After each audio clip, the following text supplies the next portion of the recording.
On ne peut pas parler de l'humour sans parler du théâtre, parce que le théâtre, c'est la maman qui a engendré l'humour, qui a engendré le slam, qui a engendré toutes sortes de choses que vous trouvez sur scène, toutes sortes de disciplines que vous pouvez trouver sur scène. Alors, brièvement, comment est né d'abord le théâtre?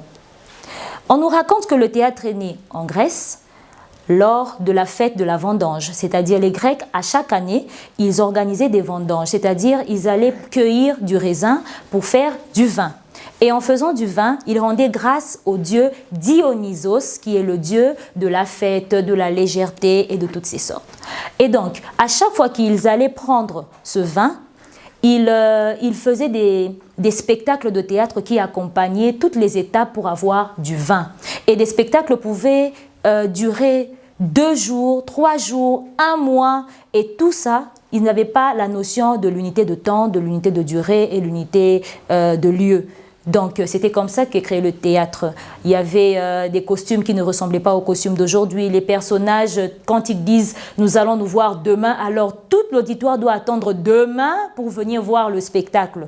On a commencé avec 1 acteur, 2 acteurs, avec 1 chœur, et ainsi de suite, jusqu'à ce que le théâtre qui était vu de façon lointaine, c'est-à-dire les acteurs étaient trop loin, ils s'habillaient grotesquement pour que le public le voie, et petit à petit, les acteurs se rapprochaient, petit à petit du public, avec le théâtre élisabétain et tout autre. Et aujourd'hui, nous avons le théâtre moderne. Du théâtre moderne est sorti beaucoup de styles. Il y a la tragédie, la comédie, qui est très différente du comique.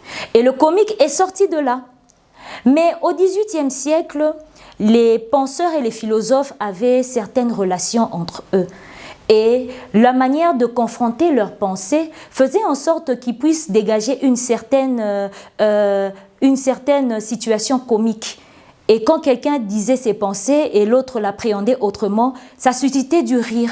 Ils ne savaient pas au fait comment ils allaient